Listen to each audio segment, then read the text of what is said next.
everyone, myself Abhibhasis from the Minjan classes. So today we are going to revise our chapter number 1 of macroeconomics, government budget and the economy. So as per our ritual, सबसे पहले start करते हैं अपने chapter के नाम से. Chapter का name है government budget and the economy.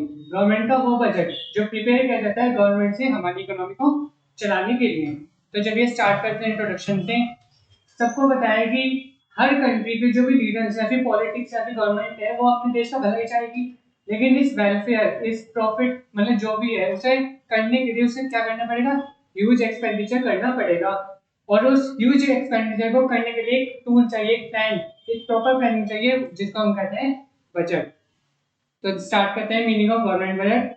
Government budget is an annual statement. ये एक एनुअल स्टेटमेंट है, मतलब ईयरली बनाया जाता है from 1 April to 31 March, showing itemized estimates not an actual number of receipts and expenditure. कहाँ से उसको रेवेन्यू आएगा और कहाँ वो खर्च करेगी during an given fiscal year. Fiscal year यानी कि अकाउंटिंग ईयर. इकोनॉमिक्स में अकाउंटिंग ईयर को फिस्कल ईयर कहते हैं. ये जो फिस्कल ईयर है ये 1 अप्रैल टू 31 मार्च तक रहता है. और ये जो बजट प्रेजेंट किया जाता है गवर्नमेंट के द्वारा, ये इसे कहा जाता है यूनियन बजट. क्या कहा जाता है? Union budget. और ये जो जितने भी एस्टिमेट एक्सपेंडिचर और रिसीप्ट हैं ये किस पर डिपेंड होते हैं? ये डिपेंड होते हैं ऑब्जेक्टिव्स कि उसके गवर्नमेंट की एम क्या है, उसे करना क्या है उस गिवन फिस्कल ईयर में, वो कैसे अपना देश का इंफ्रा बिल्ड कर सकता है, कैसे वेलफेयर एक्टिविटीज को और ज्यादा बढ़ा सकता है. और ये सब ये जो बजट प्रेजेंट होता है ये 1 डे ऑफ फरवरी को प्रेजेंट होता है. और जो ये प्रेजेंट करती है वो है निर्मला सीतारमण जी, जो कि इस टाइम हमारी करंट फाइनेंस मिनिस्टर है. तो अब देखते हैं ऑब्जेक्टिव्स ऑफ गवर्नमेंट बजट. तो फर्स्ट ऑब्जेक्टिव है रीएलोकेशन ऑफ रिसोर्सेज. एलोकेशन के बारे में तो सबको पता है, एलोकेशन मतलब डिस्ट्रीब्यूट करना, और उसी का रीएलोकेशन मतलब रीडिस्ट्रीब्यूट करना. जहां जहां हमने अपने रिसोर्सेज डिस्ट्रीब्यूट किए थे जिस सेक्टर में, अगर वहां पे कोई ऐसा हजार्डस गुड्स प्रोड्यूस हो रहा है तो वहां से रीएलोकेट किया, और जहां पे जरूरत है, जहां पे लोग सोसाइटी के वेलफेयर के लिए प्रोड्यूस कर रहे हैं, वहां पे उसे डिस्ट्रीब्यूट कर दिया. ये सब रीएलोकेशन है. रीएलोकेशन किससे हो सकता है? टैक्स कंसेशन और सब्सिडीज, यानी कि टैक्स कंसेशन, ज्यादा से ज्यादा टैक्स लगा देना उन चीजों पे जो कि सोसाइटी के हित में नहीं है, यानी कि हजार्डस गुड्स, लिकियर, हेम्प. और सब्सिडीज मतलब जो चीजें मतलब जो इस देश के सोशल वेलफेयर को और ज्यादा बढ़ाएगी, यानी कि जो भी इस देश में तरक्की के काम लाएगी और जो भी है वो सब्सिडीज गवर्नमेंट उनको प्रोवाइड करती है. इसका बी पॉइंट है directly undertake the production activities. मतलब कई बार ऐसा होता है जो प्राइवेट सेक्टर होता है वो इंटरेस्ट नहीं दिखाता कि भाई गवर्नमेंट हमें पैसे भी दे रही है लेकिन हम फिर उस चीज को प्रोड्यूस ना करें, क्योंकि प्राइवेट सेक्टर का तो एक ही है प्रॉफिट मैक्सिमाइजेशन. उन्हें इतना प्रॉफिट नहीं मिल पाता, तो जो गवर्नमेंट होती है वो डायरेक्टली उन चीजों को, कुछ एक्टिविटीज होती है जो उन्हें अंडरटेक करती है डायरेक्टली, जैसे कि one of the most common example is electricity and water supply. लेकिन दिल्ली में ऐसा नहीं है. वाटर सप्लाई दिल्ली में प्राइवेट सेक्टर करता है, तो जब भी वहाँ पे चार्जेस भी अप्लाई होते हैं, लेकिन मोस्ट ऑफ द एरियाज होता है इंडिया वहाँ पे सब फ्री में सप्लाई होती है. अगर पैसे भी लेते हैं तो बहुत मिनिमम अमाउंट. तब जानते हैं पब्लिक गुड्स कहते हैं. Public goods provided by the government generally for the benefit of the people at no expense. जो गुड्स या फिर जो सर्विसेज सोसाइटी को प्रोवाइड की गई हैं गवर्नमेंट के द्वारा, वो भी बिना किसी एक्सपेंसेस के. सिर्फ इनका एम होता है सोशल वेलफेयर या फिर लोगों का वेलफेयर बिना किसी कॉस्ट पे. लेकिन अब आप ये सोचते हैं गवर्नमेंट इतना सारा खर्चा करती है, और जब ये इतना खर्चा करती है वो बिना किसी कॉस्ट पे या फिर बिना किसी कलेक्शन के, ये कहाँ से इतना खर्चा करती है? ये खर्चा करती है टैक्सेस से. जो आप लोग टैक्स देते हैं वही टैक्स इस देश में बिल्ड होता है और वही आपके सोशल वेलफेयर में काम आता है. दूसरी चीज है पब्लिक प्रोविजन. ये तो देख लिया कि पब्लिक गुड्स क्या होता है जो डायरेक्टली गवर्नमेंट प्रोवाइड करती है, लेकिन पब्लिक प्रोविजन में नीड तो आइडेंटिफाई करेगी गवर्नमेंट, लेकिन उसको प्रोवाइड करेगी प्राइवेट एंटिटीज. अब इसमें क्या होगा, जो प्राइवेट एंटिटीज है उनमें कंपटीशन अराइज हो जाएगा. हर एक प्राइवेट एंटिटी ये चाहेगी जो वो सर्विस प्रोवाइड कर रही है वो लो से लो कॉस्ट पे हो, ताकि जो गवर्नमेंट है वो अपॉर्चुनिटी उन्हें दे. अब जैसे यमुना एक्सप्रेस वे है, वो प्राइवेट एंटिटी को सौंपा गया था और उस पर टोल भी लिया जाता है. तो इसमें मतलब कलेक्शन तो होता है क्योंकि ये प्राइवेट एंटिटीज का होता है. प्राइवेट एंटिटीज का एम है प्रॉफिट मैक्सिमाइजेशन. और इसमें जो है ये जो पब्लिक प्रोविजन है इसमें कोई फाइनेंस नहीं दिया जाता, लेकिन ये गवर्नमेंट बजट में प्रेजेंट जरूर होता है. Third thing is public production. When goods are produced directly by the government, as well as I know जब प्राइवेट एंटिटीज नई इंटरेस्ट दिखाएगी तो गवर्नमेंट डायरेक्टली उन चीजों का अंडरटेक करेगी। तो अब चलते हैं अपने नेक्स्ट टॉपिक पे, सॉरी नेक्स्ट टॉपिक नहीं, next heading, reducing inequalities in income and wealth. अब हमारे देश में क्या है, हर बंदा सेम तो नहीं कमाएगा। अब अंबानी जी हैं, वो बहुत बड़े बिजनेसमैन है, वो अपना कमा रहे हैं। अब एक वर्कर है, एम्प्लॉय है, वो उनकी जगह सेम तो कमाएगा नहीं।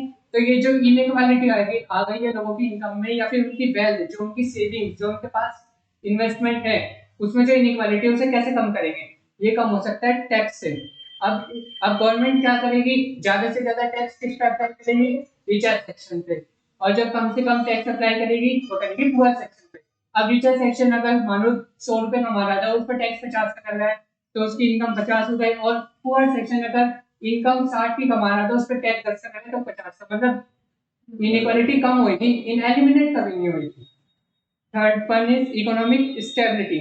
अगर हमारी देश की इकोनॉमी में स्टेबिलिटी नहीं होगी तो जो फॉरेन इन्वेस्टर या फिर इंडियन के इन्वेस्टर वो इन्वेस्ट नहीं करेंगे।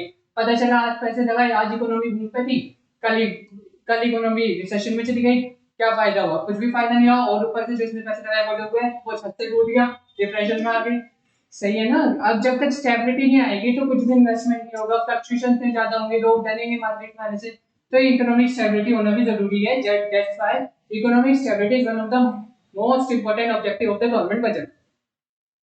Fourth point is management of public enterprise. अब जो पीएसयूज है वो ऑपरेट किए जाते हैं गवर्नमेंट से, जिसमें सिर्फ एक एम रहता है, सोशल वेलफेयर। अब जो सोशल वेलफेयर होगा यहाँ पे, वहाँ पे प्रॉफिट मैक्सिमाइजेशन तो एम आएगा नहीं, क्योंकि पब्लिक सेक्टर का है। अब कुछ यहाँ पे पीएसयूज के नाम दे रखे हैं, जैसे कि railways, post office, BSNL, rail, GAIL, SAIL, etcetera. Now the fifth point is economic growth. अब जो ग्रोथ एक कंट्री की डिपेंड करती है, वो करती है सेविंग्स एंड इन्वेस्टमेंट पे। ये कैसे बात है? सेविंग्स एंड इन्वेस्टमेंट पे कैसे हो गया? जितना ज्यादा लोग इन्वेस्ट करेंगे, आज अगर तुमने 10 रुपए इन्वेस्ट किए तो वो कल या परसों को या आने वाले फ्यूचर में तुम्हें 100 रुपए का रिटर्न जनरेट करके देगी। तो ग्रोथ हुई कि नहीं हुई? और वैसे भी तो इकोनॉमिक्स में एक idea, once when expenditure is the income for another, so that's why economic growth is one of the most main objective of the government budget. Now the last one is reducing regional disparities. अब जो कई बार लोग क्या होते हैं ना, जो पहले पढ़ लेते हैं, अच्छे उन्होंने डिग्री ले ली, प्रोफेशन कर लिया उन्होंने, वो हमेशा चाहेंगे कि वे एक अच्छे इकोनॉमिक एरिया में जॉब करें, जहाँ का इन्वायरमेंट अच्छा हो, जहाँ पे जॉब अपॉर्चुनिटी ज्यादा हो, जहाँ पे उनको वो रिकॉग्निशन मिले जो उन्होंने डिग्री हायर की है। लेकिन अब अगर हर हर कोई एक ही जगह आ जाए तो क्या इससे ये नहीं होगा कि कुछ एरियाज बैकवर्ड रह जाएंगे?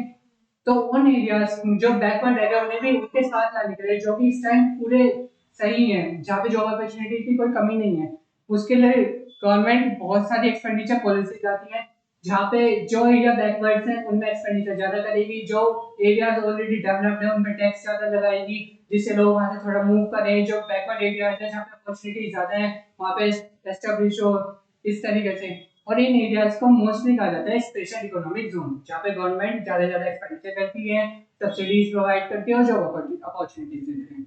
तो this one of the last objective of government budget. तो चलते हैं अपने नेक्स्ट टॉपिक पे। नेक्स्ट टॉपिक पे जाने से पहले हम ये फ्लो चार्ट देख लेते हैं। जो गवर्नमेंट बजट है वो उसके दो एस्पेक्ट हैं, फर्स्ट वन इज रेवेन्यू और सेकंड वन इज कैपिटल।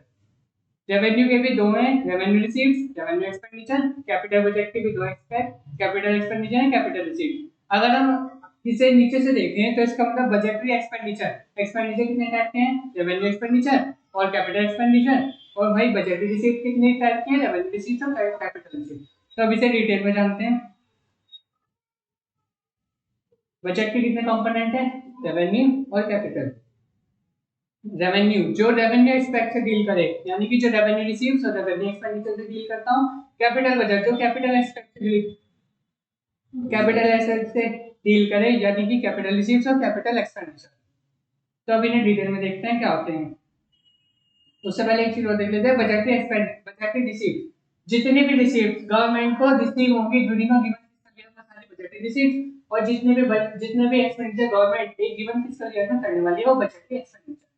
तो स्टार्ट करते हैं one of the most main topics during board examination, revenue receives. Revenue receives को आप एक तरीके से एमटी या फिर कह सकते हैं कीवर्ड डिस्को। अब डिस्को क्यों आ गया? ये वो रिसीप्ट्स हैं जिससे ना तो गवर्नमेंट की कोई लायबिलिटी बढ़ेगी, ना ही गवर्नमेंट का कोई रिडक्शन होगा असेट में। अरे ऐसी कोई भी रिसीप्ट्स है मतलब इस देश में? Obviously tax. क्या टैक्स जो रिसीव हो रहा है उससे कोई लायबिलिटी बढ़ रही है? गवर्नमेंट को नहीं पे करनी है? नहीं। क्या जो टैक्स का अमाउंट रिसीव हुआ है उससे कोई एसेट कम हुई है? नहीं। तो ये रेवेन्यू रिसीप्ट्स हैं जिनसे ना तो लायबिलिटी बढ़े और ना ही कोई एसेट बढ़े। अब ये रेगुलर नेचर की है, टैक्स तो हर कोई हर फिस्कल ईयर में ही देगा, 1 ईयर में, या फिर कोई लाइसेंस फी व्हाटएवर जो भी है वो मांगे पड़ेगी। लेकिन एक रेवेन्यू रिसीप्ट होने के लिए उसे जो ऊपर लिखी है कंडीशन वो दोनों सेटिस्फाई करनी पड़ेगी, जब भी वो रेवेन्यू रिसीप्ट। रेवेन्यू रिसीप्ट के कितने components? Tax revenue, non tax revenue. Now जानते हैं टैक्स रेवेन्यू क्या है। Tax revenue refers to all receipts which are received from taxes. Now tax क्या है? Tax is a compulsory payment. एक compulsory payment है, नॉट एन ऑप्शन। जो भी कमाएगा वो टैक्स जरूर देगा। Made by the household, जो कौन दे रहा है? जो कमा रहा है। टू देयर रेस्पेक्टिव गवर्नमेंट, जो उस देश की गवर्नमेंट है जो चला रही है, without obtaining any benefit in return. कभी ये सुना है कि भाई मैंने तो टैक्स दिया गवर्नमेंट ने तो मुझे बोनस में गिफ्ट किया? ऐसा तो नहीं होता कभी। लेकिन हाँ, इस टैक्स की जो अमाउंट आ रही है इसमें भी पब्लिक गुड्स होते हैं जो कि सोशल वेलफेयर करते हैं। अब ये जो टैक्स रेवेन्यू है इसकी भी दो कंपोनेंट है। First one is direct tax and second one is indirect tax. अब जानते हैं डायरेक्ट टैक्स क्या होता है। डायरेक्ट टैक्स और इनडायरेक्ट टैक्स में से डिफरेंस बहुत आसान है। डायरेक्ट टैक्स का बर्डन शिफ्ट नहीं किया जा सकता, इनडायरेक्ट टैक्स का बर्डन शिफ्ट किया जा सकता है। अब ये क्या हुआ? डायरेक्ट टैक्स यानी कि इनकम टैक्स। अगर मैं कमा रहा हूँ तो टैक्स मैं ही दूंगा, मेरा अलावा मेरे को पड़ोसी तो देगा नहीं। सेम ऐसी इनडायरेक्ट टैक्स। इनडायरेक्ट टैक्स होता है गुड्स पे। अब कोई चीज मैन्युफैक्चर हुई, समझो वो सपोज एक पार्ले-जी है 5 रुपए का, वो 2 रुपए में मैन्युफैक्चर हुआ, उस पर टैक्स लगेगा। 1 रुपए का उस पर टैक्स लगा सकते हो। इधर देख लेते हैं। मतलब मैन्युफैक्चर हुआ वो 2 रुपए का, उस पर 1 रुपए का लगा टैक्स। अब वो मैन्युफैक्चर से किस पे जाएगा? होलसेलर पे।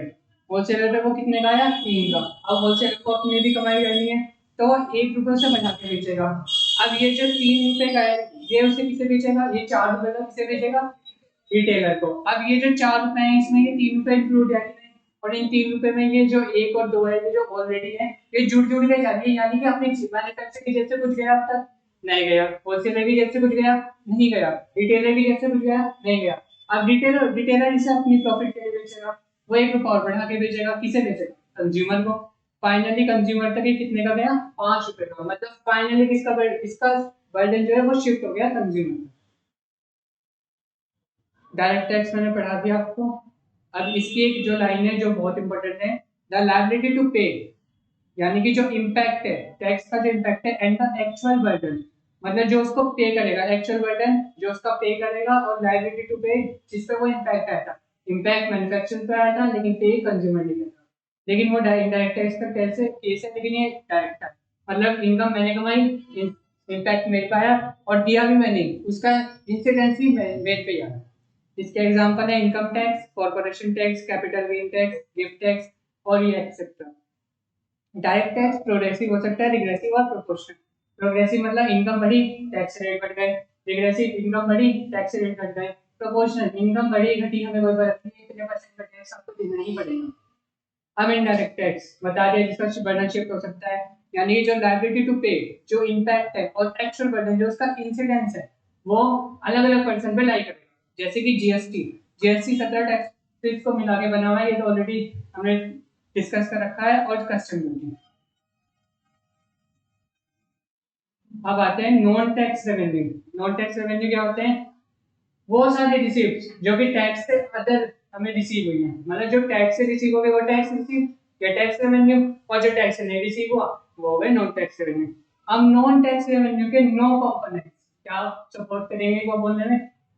स्टार्ट करते हैं। First one is interest, profit and dividend, fees, licence fees, fines and penalties, escheats, gifts and grants, forfeitures, special assessment. अब इनको डीपली समझते हैं। इंटरेस्ट, जो गवर्नमेंट ने किसी को भी लोन दिया, यानी कि स्टेट गवर्नमेंट लोन दिया, तो उस पर इंटरेस्ट आएगा। क्या इंटरेस्ट से कोई उसकी लायबिलिटी बढ़ी, असेट्स घटी? मतलब अगर लोन का रिपेमेंट होगा तो एसेट घटेगी, लेकिन ये तो इंटरेस्ट आया ना उस पर बढ़ के, तो ये नॉन टैक्स रेवेन्यू है। और ये टैक्स आया कुछ नहीं, ये लोन देकर आया। Second one is profit and dividend. Profit वो कमाएगी पीएसयू से, या फिर उसके डिपार्टमेंट से, जैसे कि इंडियन रेलवे, पोस्ट ऑफिस, और जो डिपेंडेंट आएगा वो आएगा पब्लिक सेक्टर अंडरटेकिंग जहाँ पे उसने इन्वेस्ट करके रखा है। वो सबको पता है इंटरेस्ट, जब भी इन्वेस्टमेंट पे कोई इंटरेस्ट आता है तो उसे डिविडेंड कहते हैं, तो ये सेम हो सकते हैं। नाउ इसका third component fees. Fees refers two charges imposed by the government to cover the cost of service। मतलब ये वो चार्जेस है जो गवर्नमेंट ने लगाए हैं ताकि वो जो तुम सर्विस ले रहे हो उसकी कॉस्ट को वो कवर कर सके। जैसे कि कोर्ट फीस, रजिस्ट्रेशन फी, जब भी आप कोई फॉर्म फिल करते हो तो रजिस्ट्रेशन फी जाती है नहीं जाती है, तो बस ये कोर्ट फीस है। नाउ लाइसेंस फी। लाइसेंस फीस होती है जब तुम्हें किसी चीज की परमिशन चाहिए होती है, मतलब इसमें कवर कॉस्ट नहीं होती है, लेकिन सिर्फ तुम्हें एक मतलब एक हक मिल गया कि हाँ तुम अब ये यूज कर सकते हो या फिर अभी तुम अपने पास रख सकते हो। जैसे licence fee paid for permission of keeping a gun. कुछ लोग गन रखते हैं, उनके पास लाइसेंस होता है और जो वो लाइसेंस उन्होंने लिया है वो उन्होंने पैसे दे के लिया है। Now the fifth one is fines and penalties. Fines तो लो ब्रेक करने पे लगेगा, तुम रेड लाइट कूद गए फाइन लगेगा। पेनल्टी डीले करने पे लगेगा, तुमने किसी चीज में डीले कर दी, तुमने टैक्स भरने में डीले कर दी, तो ये पेनल्टी वो होगा। यहाँ पे लिखा है fines are different from taxes as the former is levied. Former मतलब फाइन्स लिव्ड होंगे मेंटेन लो करने पे, and order whereas the latter, latter मतलब taxes impose on generate revenue. तो ये डिफरेंस है, जो फाइन्स होते हैं वो हम लोगों को मेंटेन करने के लिए लगते हैं, और जो टैक्सेस वो होते हैं जनरेट रेवेन्यू, मतलब जो गवर्नमेंट है उसका एक रेवेन्यू आ जाए जिससे वो अपनी कॉस्ट को कवर कर सके जो वह एक्सपेंडिचर करने वाली है। एसटीज मतलब कोई आदमी मर गया, ना तो उसका कोई लीगल हायर था, ना कोई उसने अपनी विल लिखी। विल मतलब कि हाँ मेरा जब मैं मर जाऊंगा तो मेरा पैसा यहाँ डोनेट कर देना, यहाँ चैरिटी कर देना, तो कुछ भी है उसने कुछ नहीं छोड़ा, तो जो गवर्नमेंट है वो उसे क्लेम कर देगी उसकी प्रॉपर्टी को, सारी उसकी एसेट्स और उसकी लायबिलिटी गवर्नमेंट की हो जाएगी। ये होती है ST. Now just seventh one is gift and grant. Gift तो नॉट एनी स्पेशल पर्पस, कोई भी दे सकता है जिसका मन हो, कोई स्पेसिफिक कंडीशन होती है, लेकिन जो ग्रांट्स होती हैं वो स्पेसिफिक कंडीशन के साथ मिलती हैं। समझो किसी स्टेट में इंडिया की कोई आपदा आ गई, मतलब कोई डिजास्टर आ गया ना, तो जो स्टेट गवर्नमेंट थी वो गई सेंट्रल गवर्नमेंट के पास, सेंट्रल गवर्नमेंट ने उन्हें कोई लोन ना देके ग्रांट दिया, मतलब रीपेमेंट तो होगा नहीं, लेकिन ग्रांट दिया कि हाँ अगर हम जो तुम्हें ये अमाउंट दे रहे हैं ये तुम सिर्फ उस डिजास्टर को एक तरीके से कवर करने के लिए लगाओगे और कहीं यूज नहीं करोगे, तो ये जो स्पेसिफिक कंडीशन गवर्नमेंट ने रखी, यही यही है वो ग्रांट, मतलब जो अमाउंट दी गई इसी को हम ग्रांट करते हैं। Now forfeiture, forfeiture से समझ आता है breach of contract, non compliments of court. जब भी कोई कॉन्ट्रैक्ट टूट जाता है किसी दो लोगों के बीच, तो वो कोर्ट में जाते हैं, केस करते हैं, तो उसकी जो पेनल्टीज लगती हैं, या फिर जो जिस आदमी ने वो लो तोड़ा है वो कोर्ट की बात नहीं मानता है, जिसको बोलते हैं नॉन कॉम्प्लीमेंट्स ऑफ ऑर्डर्स, बात ना मानना, तो उस पर जो गवर्नमेंट या फिर कोर्ट रिसीव करती है अमाउंट उसको कहते हैं फॉर फीचर। ना स्पेशल असेसमेंट। जब भी कोई डेवलपमेंटल एक्टिविटी होती है देश में, तो कई बार ऐसा होता है जैसे किसी का खेत था उसके साइड में वो हाईवे निकल गया, तो उसकी जमीन की वैल्यू अप्रिशिएट हो गई, यानी कि समझो वो पहले 50 लाख की थी, अब वो 2 करोड़ की हो गई, तो जब वो एप्रिसिएशन हुआ ना उसकी लैंड पे, उस पर वो एक अमाउंट देगा, मतलब एक फिक्स अमाउंट, एक फिक्स का दिया है कि हाँ तुम्हारी लैंड एप्रिशिएट हुई, हम मानते हैं तुम इससे कुछ ही करो, लेकिन जब तक इसका ना तुम हो, जब तक तुम्हें ये फिक्स अमाउंट हमें पे करनी है, और ये जो फिक्स अमाउंट जो वो बंदा पे कर रहा है अपनी रेस्पेक्टिव गवर्नमेंट को, ये होती है स्पेशल असेसमेंट। तो ऐसे करके हमने नो कंपोनेंट्स इससे कवर कर लिया। I hope you understand very well. अब आते हैं अपनी कैपिटल रिसीप्ट पे। कैपिटल रिसीप्ट्स को आप एक तरीके से दर्ज कर सकते हैं, मतलब एक एमटी या फिर कीवर्ड। अब दर्ज क्यों कहा गया? कैपिटल रिसीप्ट्स वो रिसीप्ट्स है जिससे या तो लायबिलिटी बढ़ जाए, जिससे या तो लायबिलिटी बढ़ जाए या फिर कोई असेट करता है। अब दोनों ही कंडीशन में दर्द तो जरूर होगा। कोई कौन इंसान चाहेगा कि मेरे ऊपर कर्ज बढ़े बहुत बढ़े, या फिर कौन इंसान चाहेगा जिसने इन्वेस्टमेंट कर रखी है वो घट जाए, राइट।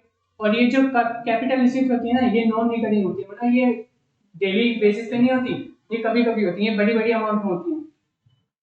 ये जो कैपिटल रिसीव्स होती हैं इनमें से एक सेटिस्फाई होना जरूरी है, मतलब ये जो दो कंडीशन को दे रखी है ना उनमें से एक का सेटिस्फाई होना जरूरी है, वैसे भी कोई भी एक सेटिस्फाई हो जाए दर्द तो दोनों में होगा। अब इसके सोर्सेज देखते हैं हम कैपिटल रिसीव्स कहाँ कहाँ से ले सकते हैं। First one is borrowings. नाम में ही बोरो है, लेना, उधार लेना, वो होती है borrowings. Borrowings are the funds saved by the government to meet excess expenditure. जब गवर्नमेंट का खर्चा ज्यादा हो जाता है, रेवेन्यू कम, तो वो बोरो करती है अमाउंट या फिर मनी, ताकि वो अपने एक्सेस एक्सपेंडिचर को कवर कर सके। अब ये कहाँ से कर सकती है? Open market public treasury bills issue करके, Reserve Bank of India RBI से लोन लेके, foreign government like loan from USA, international institution like World Bank and IMF. Borrowings are considered a capital receipt as they create a liability for the government. ये तो सब clear है. Now the second one is recovery of loan. अब recovery of loan, जो central government ने state government को loan दिया था, अब स्टेट गवर्नमेंट वापस कर दिया. अब इससे क्या फर्क पड़ेगा? असेट्स कम हो रही है, क्योंकि जो लोन दे के दिया था वो गवर्नमेंट ने अपनी बैलेंस शीट में असेट साइड में लिखा हुआ था. अब वो जो लोन तो प्रीपे हो गया, अब वो एसेट से घटेगा, तो इसमें भी एक तरीके से दर्ज होगा गवर्नमेंट को कि इसके असेट्स कम हो रही है, क्योंकि उस पर इंटरेस्ट आ रहा था. अब वो इंटरेस्ट भी नहीं आएगा, नहीं वो असेट्स बैलेंस शीट में शो होगी. Third one is other receipts. Other receipts के भी दो component, disinvestment and small savings. Disinvestment. It refers to act of selling a part or the whole share of issues held by the government. Government ने invest करके रखा है BLCD in public sector undertaking में. अगर वो इन्हें cell कर दे तो वो डिसइन्वेस्टमेंट होगा, क्योंकि उसने इन्वेस्ट किया, खरीदा, अब उसने सेल कर दिया और पैसे ले लिए, फिर डिसइन्वेस्टमेंट हुआ. अब disinvestment not always lead to, मतलब जो गवर्नमेंट की शेयर होल्डिंग होती है वो होती है 51% की, लेकिन अगर वो 51% से कम हो जाती है तो वो प्राइवेटाइजेशन हो जाती है. मतलब सपोज गवर्नमेंट की शेयर होल्डिंग है 80% और अगर उसने 10% अपने जो इन्वेस्टमेंट थे वो सेल कर दी तो ये डिसइन्वेस्टमेंट हुआ. लेकिन वहीं अगर उसकी शेयर होल्डिंग 80% है, उसने 40% सेल कर दी, अब उसके पास कितने रहे? 40%. तो ये डिसइन्वेस्टमेंट के साथ साथ प्राइवेटाइजेशन पर, मतलब प्राइवेट सेक्टर पे ओनरशिप का ट्रांसफर हो जाता है. ये नाउ स्मॉल सेविंग पब्लिक से पैसा उठा लेना in the form of national saving certificate कि तुम हमें पैसे दो, हम तुम्हें डबल करके देंगे 4-5 साल में, किसान विकास पत्र तय होगा. तो इस तरीके से हमने अपनी कैपिटल रिसीट्स की कंप्लीट करनी है. अब ये फ्लो चार्ट की मदद से हम एक बार इनका रिवीजन कर लेते हैं. तो हमने देखा बजटरी रिसीट. बजटरी रिसीट कितनी होती है? दो तरीके की, रेवेन्यू और कैपिटल. रेवेन्यू के भी दो कंपोनेंट, टैक्स रेवेन्यू और नॉन टैक्स रेवेन्यू. अब जो ये टैक्स है इसके भी दो, डायरेक्ट टैक्स और इनडायरेक्ट टैक्स. डायरेक्ट टैक्स जिस पे लगा उसको पे करना है, इनडायरेक्ट टैक्स जिस पे लगा उसको पे नहीं करना, उसका जो फाइनली कंज्यूम करेगा उसको पे करना है. नाउ कैपिटल रिसीट्स तीन तरीके की, बोरोइंग्स, रिकवरी ऑफ लोन और अदर रिसीट्स. अदर रिसीट्स हो गई दो तरीके की, डिसइन्वेस्टमेंट और स्मॉल सेविंग. और जो नॉन टैक्स रेवेन्यू है, सबसे बड़ा पोर्शन बजटरी रिसीट का, उसके नो नाम एक बार बोल देते अच्छा रहेगा. First one is interest, profit and dividend, fees, licence fees, financial penalty, festive, gift and payment और फीचर. चलिए एक भारी भरकम पोर्शन इस चैप्टर का कवर हो चुका है. मूव करते हैं सेकंड पोर्शन पे. बजटरी एक्सपेंडिचर, वो सारे एक्सपेंडिचर जो गवर्नमेंट एक फिस्कल ईयर में करने वाली है वो बजटरी एक्सपेंडिचर हुए. अब ये भी दो तरीके के हैं, सेम रेवेन्यू एक्सपेंडिचर. वहाँ रेवेन्यू रिसीट्स में क्या देखा था? इसको जिनसे ना तो लायबिलिटी बढ़ी ना एसेट कम हुई. हाँ रेवेन्यू एक्सपेंडिचर है, यानी कि ऐसा एक्सपेंडिचर जो हमने खर्च किया जिससे ना तो हमारी एसेट्स बढ़ी और ना ही हमारी कोई लायबिलिटी कम हुई. मतलब हमने खर्चा किया, हमारा भी कोई खर्चा था ना तो वो उतना, और जो हमने खर्च किया वो ऐसी जगह खर्च किया जिससे हमारी एसेट्स बिल्ड हो गई. तो इससे हमें क्या हो रहा है? दर्द हो रहा है कि हमने हमारा खर्चा भी हो रहा है, हमारा कोई फायदा भी नहीं. ये रिकरिंग नेचर की होती है, लेकिन इनका होना जरूरी होता है हमें, ताकि हम अपनी इकोनॉमी को सस्टेन कर सकें. जैसे कि payment of salary, pension, interest payment, expenditure on administrative services, education, health services, defence army, tax. अब जो ये रेवेन्यू एक्सपेंडिचर है इसके लिए दोनों कंडीशन में सेटिस्फाई होना जरूरी है, क्योंकि अगर एक भी चीज सेटिस्फाई होगी तो ये दर्ज नहीं रहेगा, इसको रहेगी अच्छा हुआ बहुत सुधरा, लेकिन नहीं, दोनों का सेटिस्फाई होना जरूरी है. अब नोट में क्या दे रखा है? Grants provided by central government to the state government are considered as revenue expenditure. अब जो सेंट्रल गवर्नमेंट ने स्टेट गवर्नमेंट को ग्रांट दिए थे क्या वो वापस मांगेगी? नहीं, नहीं मांगेगी, क्योंकि इसने एक स्पेसिफिक कंडीशन के लिए उनको दिया. अब बात करते हैं capital expenditure. Capital receipts, right. Capital expenditure इसको ऐसा एक्सपेंडिचर जिससे या तो हमारी एसेट्स बिल्ड हो गई या फिर जिससे हमारी लायबिलिटीज घट गई. मतलब इतना अच्छा एक्सपेंडिचर है, या तो हमारी एसेट्स बिल्ड कर रहा है या फिर हमारी से कर्जा उतार रहा है. लेकिन ये नॉन रिकरिंग है, मतलब ये बहुत ह्यूज अमाउंट में खर्च होता है, तो इसलिए नॉन रिकरिंग है. ये कैपिटल स्टॉक को बढ़ाता है एक इकोनॉमी की, जैसे कि metro station, flyovers. Metro station, flyover जैसे इंफ्रा बिल्ड हो रहा है, असेट बढ़ रही है, इससे ग्रोथ हो रही है. For example loan to the state government, asset side में लिखा जाएगा बैलेंस शीट के। Expenditure on construction, infra build हो रहा है। परचेज ऑफ मशीनरी, असेट बढ़ रही है। रीपेमेंट ऑफ बोरोइंग्स, लायबिलिटी कम हो रही है। अब ये कुछ पोर्शन है जो कि इंपॉर्टेंट तो नहीं है बोर्ड एग्जामिनेशन के, लेकिन फिर भी नॉलेज में आती है। प्लान एक्सपेंडिचर जो डिटेल 5 ईयर प्लान में कवर अप है। नॉन प्लान जो डिटेल 5 ईयर प्लान में कवर अप नहीं है। डेवलपमेंटल एंड नॉन डेवलपमेंटल, जिस एक्सपेंडिचर से डायरेक्ट डेवलपमेंट होता है कंट्री का, जैसे expenditure on agriculture, industrial development, education, health, scientific research, social development and etcetera. और नॉन डेवलपमेंटल, नाम से लग रहा होगा कि डेवलपमेंट नहीं हो रहा, लेकिन इनडायरेक्टली डेवलपमेंट जरूर होता है इनसे। जैसे एक्सपेंडिचर ऑन डिफेंस, अगर सोचो हमारी आर्मी है, उनको इक्विपमेंट्स प्रोवाइड ना करें, वो लड़ पाएंगे बॉर्डर्स पे? नहीं लड़ पाएंगे। अब इससे डेवलपमेंट तो कुछ नहीं होगा, लेकिन फिर भी इनडायरेक्टली डेवलपमेंट हो रहा है, मतलब इनडायरेक्टली डेवलपमेंट होगा नॉन डेवलपमेंट एक्सपेंडिचर। अब आते हैं टाइप्स ऑफ बजट। बजट तीन तरीके के हैं। First one is surplus, second one is balance, third one is deficit. Surplus receives का ज्यादा होना, एक्सपेंडिचर का कम होना। बैलेंस जितनी रिसीव्स उतने एक्सपेंडिचर। डेफिसिट खर्चा ज्यादा और रिसीव्स कम। Surplus when receives are more than estimated expenditure. Balance जब ये इक्वल होते हैं दोनों एक्सपेंडिचर रिसीव्स। और डेफिसिट जब गवर्नमेंट की रिसीव्स कम होती हैं एस्टिमेटेड गवर्नमेंट एक्सपेंडिचर। तो ये तीन तरीके के बजट हमने देखे। अब बात करते हैं बजटरी डेफिसिट, मतलब ये घाटा। टोटल एस्टिमेटेड एक्सपेंडिचर का ज्यादा हो जाना, टोटल एस्टिमेटेड रेवेन्यू से, मतलब जितना सोचा था खर्च करेंगे उसका ज्यादा हो जाना, जितना सोचा था हमने इतना कमाएंगे। ये एक तरीके से ये है। When the government spend more than it collect then it incurs a budgetary deficit, जब वो खर्च ज्यादा करती है कमाती कम, तो वो बजटरी डेफिसिट है। ये तीन तरीके का होता है, रेवेन्यू, फिस्कल एंड प्राइमरी। अब रेवेन्यू, फिस्कल और प्राइमरी को भी देखते हैं। रेवेन्यू डेफिसिट, जब रेवेन्यू एक्सपेंडिचर का ज्यादा होता है ना, रेवेन्यू याद करना भी आसान है, नाम में रेवेन्यू है तो रेवेन्यू एक्सपेंडिचर ज्यादा हो जाना, रेवेन्यू सीट्स का। अब एक्सपेंडिचर ज्यादा हो जाना मतलब डेफिसिट। अब इसका फॉर्मूला क्या है, RD equals to RE minus RR, where RE stand for revenue expenditure और RR stand for revenue receives.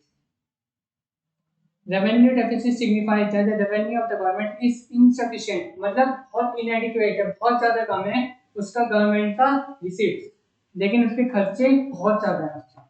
अभी एक कुछ स्टेप है रेवेन्यू डेफिसिट को निकालने के लिए, और ये न्यूमेरिकल्स हैं जो इसमें, जो ये स्टेप है ये न्यूमेरिकल में हेल्प करेंगे। न्यूमेरिकल ऑलरेडी डिस्कस कर चुके हैं क्लास में, तो अब हम आगे देखते हैं।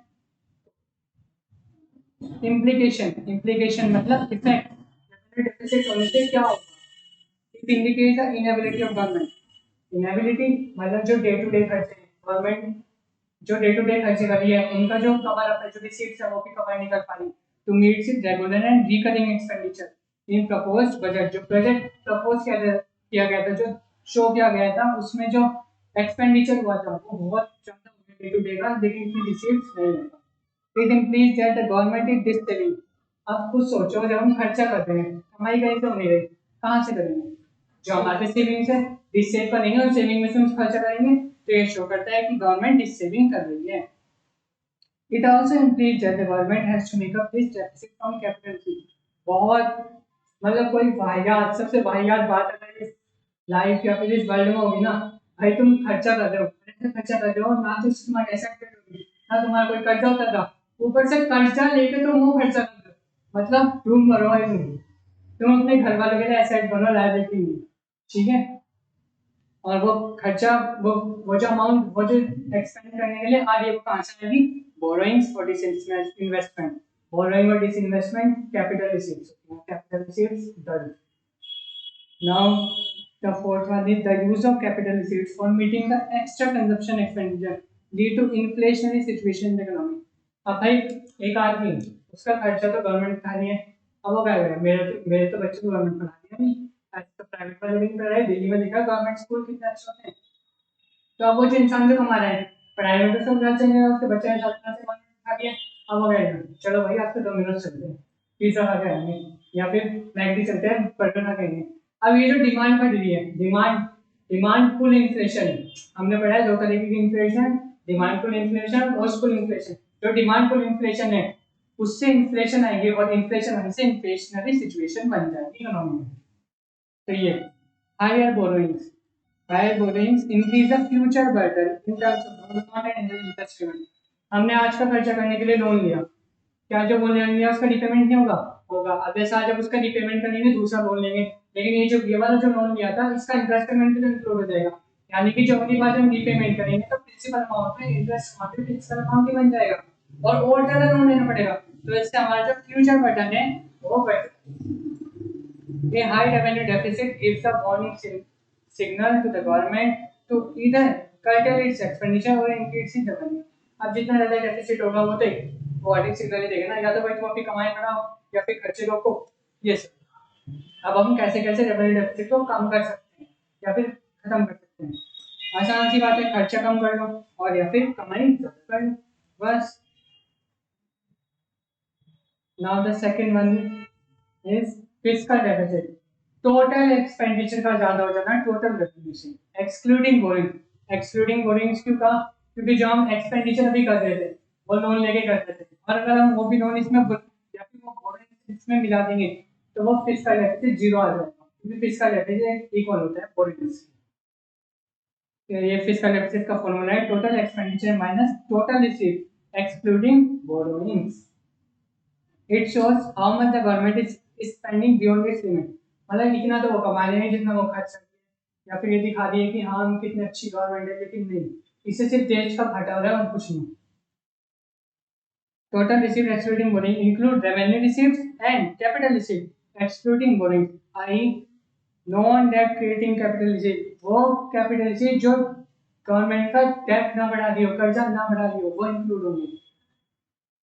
Non-debt capital receipt include all the capital receipt except the borrowings।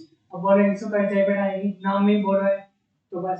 Such receipt don't raise any liability, तो कोई liability नहीं बढ़ाती गवर्नमेंट की। Non-debt creating capital receipt lead to a reduction in the asset of government। obvious सी बात है, जब कोई non-debt creating capital receipt आएगी, मतलब जिससे कर्जा तो बढ़ नहीं रहा तो assets तो कम ही होगी भाई, asset बेचेगी जब तो पैसा आएगा तो वो non-debt creating है। जैसे रिकवरी ऑफ लोन, लोन वापस आ गया, असेट्स कम हो गए लेकिन पैसा आ गया, non debt creating receipt, amount receipt from this investment, this invest करते हैं किसी भी करते। अब डेट क्रिएटिंग ऐसी रिस्क कैपिटल से जिससे हमारा कर्जा बढ़ता हो, बोरोइंग्स, स्मॉल सेविंग्स, ये है। अब ये कुछ फिस्कल डेफिसिट के फॉर्मूलाज हैं जो कि हम ऑलरेडी क्लास में डिस्कस कर चुके हैं, ये सबको क्लियर है, तो हम आगे चलते हैं।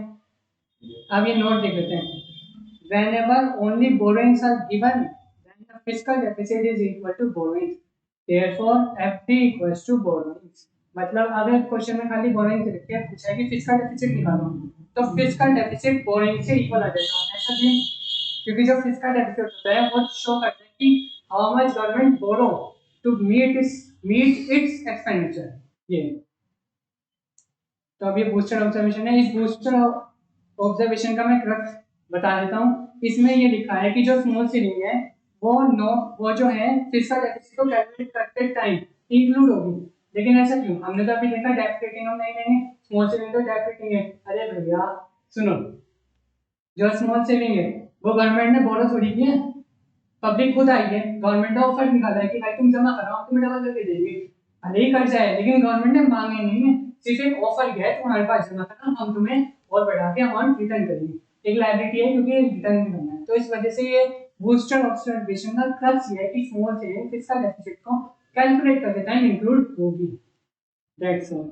अब फिस्कल डेफिसिट को कैलकुलेट करने के स्टेप है ये ऑलरेडी डिस्कस हैं, जितने भी ये न्यूमेरिकल्स हैं ये हमने करते हैं, तब आगे चलते हैं। नाउ फिस्कल डेफिसिट के इम्प्लीकेशन, इसकी एक एमटी बना रखी है, DID hampers the crowding of effect, DID hampers the crowding of effect. पहले एक बार हेडिंग कर लेते हैं फिर एंटी को डिवाइस करेंगे। First one is debt trap, fiscal deficit indicate the total borrowing requirement. अभी तो समझा एफडी इक्वल्स टू बोरोइंग्स, ये वही लिखा है। Borrowings not only involve repayment of principal amount but also require payment of interest। अब एक लोन को रीपे करने के लिए दूसरा लोन लेंगे तो जो वो पहला लोन लिया था उसकी इंटरेस्ट अमाउंट भी इसमें इंक्लूड होगी रीपे करने के लिए, तो और वो जो लोन दूसरा आएगा वो बढ़ के आएगा। तो एक तरीके से एक लोन को पेमेंट करने के लिए दूसरा लोन, दूसरे लोन को पेमेंट करने के लिए तीसरा लोन, एक डेट एक विशियस सर्कल में फंस गया वो, जिससे वो लोन पे लोन ले जा रहा है। और हर बार मजे की बात यह है कि वो जो लोन की अमाउंट है वो बढ़ गया। क्यों? क्योंकि पहले वाले लोन की इंटरेस्ट पेमेंट उस प्रिंसिपल अमाउंट में इंक्लूड है। ये इसमें लिखा था। इन्फ्लेशन अभी देखा था, इन्फ्लेशनरी प्रेशर आ जाएगा। फिर भी देख लेते हैं, government borrow from RBI to meet its fiscal deficit. बहुत इंपॉर्टेंट पॉइंट है वाला। RBI prints new currency to meet the deficit requirement. अब गवर्नमेंट ने लोन लिया, मनी सप्लाई ऑलरेडी कंटिन्यू हो रखी है, चल रहा है मनी सप्लाई तो, लेकिन गवर्नमेंट के आरबीआई के पास अभी पैसे नहीं है, वो करेंसी प्रिंट करेगा ताकि जो गवर्नमेंट ने लोन मांगा है उसको वो दे सके। तो जो आरबीआई है वो प्रिंट करेगा न्यू करेंसी, ताकि जो वो लोन गवर्नमेंट ने मांगा है वो उसको फाइनेंस कर सके, उन्हें दे सके। It increase the money supply बढ़ेगी और मनी सप्लाई बढ़ेगी तो इन्फ्लेशन आएगी ही आएगी। और इससे कोई टेम्परेरी इन्फ्लेशन नहीं आएगी, परमानेंट, क्योंकि वो मनी सप्लाई जो हो रही है वो मनी इकोनॉमी में से रिमूव नहीं होगी, फिर वो तो शुरू हो गई बस। फिर फॉरेन डिपेंडेंस, सपोज हमने यूएसए से लोन लिया, अब यूएसए को हम रीपे नहीं कर पा रहे, तब यूएसए क्या कहेगा, तुम ये करो जो मैं कहूँगा तुम वो करो। करोगे नहीं करोगे, क्योंकि तुम तो उसके बोझ की तरह दब गए। अब तो तुम्हें उसकी बात माननी पड़ेगी, तुम एक तरीके से डिपेंड हो गए कि भाई फॉरेन डिपेंडेंस है हमारी बढ़ रहा है। और ये कोई अच्छी बात नहीं है कि तुम किसी देश के ऑर्डर मान रहे हो। ऐसा बनो कि तुम सबको लीड करो, ना कि किसी की लीड में चलो। Now the fourth one is hamper the future growth. Borrowing increases the financial burden for future inflation. अब बोरोइंग जो है हमने ली थी उसका रीपे करना पड़ेगा, सेम वही इंटरेस्ट आएगा, लोन लेना पड़ेगा, रीपे करना पड़ेगा। अब वो तो रीपे करने में लग जाएगा, जो वो ग्रोथ हो रही थी वो तो रुक गई ना। उसका बर्डन बढ़ गया कि भाई पहले मैं रीपे करूंगा फिर ग्रोथ करूंगा, तो रीपे वो तो रीपे करता रह जाएगा, उसका बर्डन इतना है कि वो पहले रीपे करेगा, क्योंकि उसकी रिसीव उसका जो रेवेन्यू वो इतना नहीं है अभी, जब तक इसका डेफिसिट आ रहा है। Now the fifth one is crowding out effect. Government borrow from money RBI which decrease the availability of funds for the general public. अब पहले से ही आरबीआई के पास तो पैसे नहीं थे, उसने पहले न्यू करेंसी प्रिंट करी, अब गवर्नमेंट ने वो सारी ले ली। अब जब क्या बोलते हैं जनरल पब्लिक गई लोन लेने, उनके लिए लोन ही नहीं। अब क्या आरबीआई जनरल पब्लिक के लिए वो करेगी, प्रिंट करेगी नहीं करेंसी, नहीं करेगी। वो तो गवर्नमेंट की उसको इस कंट्री में रहना है तो इसलिए क्या, नहीं तो नहीं। अब इसके एक बार एंटी रिवाइज कर लेते हैं। DID hampers the crowding of effect. D for debt effect, I for inflation, D for foreign dependence. Hampers the future growth. The crowding of effect. DID hampers the crowding of effect. ये topic भी खत्म हो गया। अब next पे चलते हैं। Sources of financing fiscal deficit. कहाँ कहाँ से ऐसे सोर्स हैं जहाँ हम अपने फिस्कल डेफिसिट को फाइनेंस कर सकें, उसे उसकी पूर्ति कर सकें। इसकी एमटी क्या है, बीडी। तो है भी बीडी नहीं, जो भी है इसकी बीडी का मतलब है डी फॉर बोरोइंग और डी फॉर डेफिसिट फाइनेंसिंग। तो बोरोइंग्स सबको पता है, जब कोई भी गवर्नमेंट पैसा उठाती है उसको बोरोइंग्स कहते हैं। वो दो तरीके से हो सकता है, या तो इंटरनल सोर्सेज से या एक्सटर्नल। इंटरनल कहाँ से, पब्लिक से। डायरेक्टली पब्लिक से उठा लो, ट्रेजरी बिल इशू कर दो, ऊपर मार्केट कमीशन पड़ा है, डायरेक्टली ट्रेजरी बिल इशू कर दो, आ जाएगा पैसा। फिर दूसरी चीज external source, foreign government, foreign dependence बढ़ जाएगी इससे। लेकिन इंटरनेशनल ऑर्गेनाइजेशन जैसे वर्ल्ड बैंक, IMF। अब वर्ल्ड बैंक का पूरा नाम क्या है, international bank for reconstruction and development, IBRD, short form है IBRD। अब सेकंड जो फाइनेंस, जहां से हम फिक्स्ड डेफिसिट को फाइनेंस करते हैं, वो पॉइंट है डेफिसिट फाइनेंसिंग। बहुत आसान है, जब आरबीआई के पास करेंसी नहीं होगी वो नई करेंसी प्रिंट करेगी, और ये जो पूरी प्रोसेस है नई करेंसी को प्रिंट करना, वही डेफिसिट फाइनेंसिंग कहलाएगा, यानी कि प्रिंटिंग ऑफ न्यू करेंसी। इससे एक परमानेंट इन्फ्लेशन आएगी। और जो बोरोइंग्स है ना, अगर हम इंटरनल सोर्स से करते हैं तो इन्फ्लेशन नहीं आएगी, क्योंकि पैसा यहाँ से उठा यहीं लग गया। लेकिन अगर हम एक्सटर्नल सोर्स से करते हैं, यानी कि फॉरेन से पैसा आया, उससे टेम्पररी इन्फ्लेशन आएगी, क्योंकि मनी सप्लाई कुछ समय के लिए बढ़ गई अंटिल द डिक्रीज। ये अब थर्ड वन और last topic of the chapter, primary deficit. Revenue deficit पढ़ा, रेवेन्यू एक्सपेंडिचर का ज्यादा हो जाना रेवेन्यू रिसीट से। फिस्कल डेफिसिट टोटल खर्चों का ज्यादा हो जाना टोटल रिसीट से। अब प्राइमरी डेफिसिट मतलब इस साल करंट ईयर का, इस साल का कितना घटा है। Primary deficit refers to the difference between fiscal deficit of the current year and interest payment of the previous year. ये तो NCERT की लैंग्वेज है, बहुत को कम समझ में आएगी, लेकिन फिर भी मैं समझा देता हूँ। सपोज इस साल का खर्चा आया, मतलब डेफिसिट आया 100 रुपये का, लेकिन क्या जरूरी है कि वो प्राइमरी डेफिसिट पूरा शो का होगा? नहीं, इसमें जो प्रीवियस लोन या प्रीवियस बोरोइंग्स है उसका इंटरेस्ट भी इंक्लूड होगा। तो जब हम उसका इंटरेस्ट निकाल देंगे, तो जब वो इंटरेस्ट जब वो रिमूव हो जाएगा, तो वो मतलब इस साल के टोटल डेफिसिट में से जब वो इंटरेस्ट रिमूव हो जाएगा, तो हमारा इस साल करंट ईयर का कितना घटा है वो आ जाएगा। करंट ईयर में कितना घटा है में, वो तो फिस्कल डेफिसिट है, लेकिन करंट ईयर का उस ईयर की वजह से कितना घटा है वो है प्राइमरी डेफिसिट। बहुत थिन लाइन डिफरेंस है, समझना पड़ेगा। अगर रिपीट करना है तो रिपीट करता हूँ दोबारा। करंट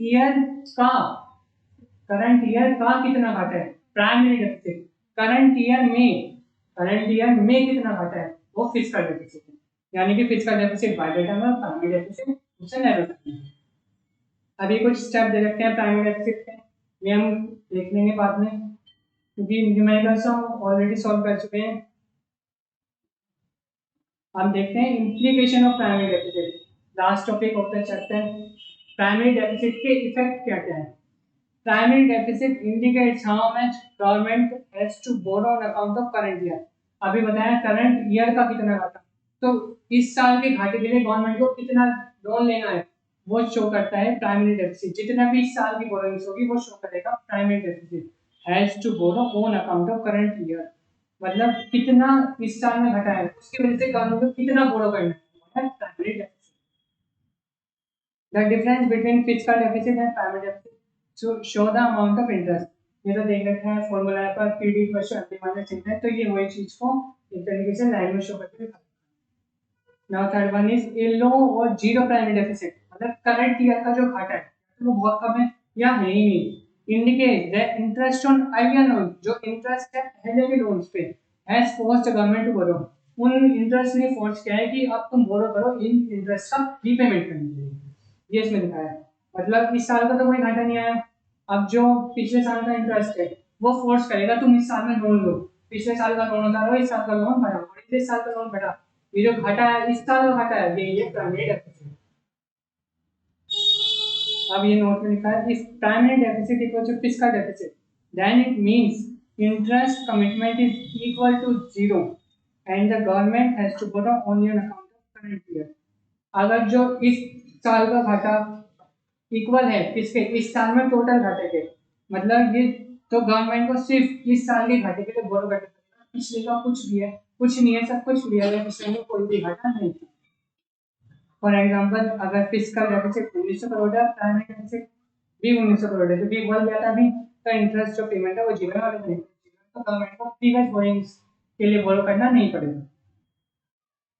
अब ये देखते हैं primary deficit is the root cause of fiscal deficit और fiscal deficit is the root cause of primary deficit.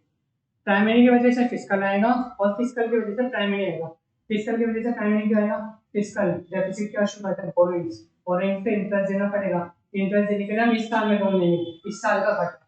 अब प्राइमरी की वजह से फिस्कल में आएगा, इस साल का घाटा है तो वो तो फिस्कल डेफिसिट है, टोटल एक्सपेंडिचर ज्यादा हो जाना टोटल रिसीट्स के ऊपर, वही है। ये क्वेश्चन हमने ऑलरेडी सॉल्व कर चुके हैं। All the best, thank you for giving me this opportunity. I am blessed to have and stand here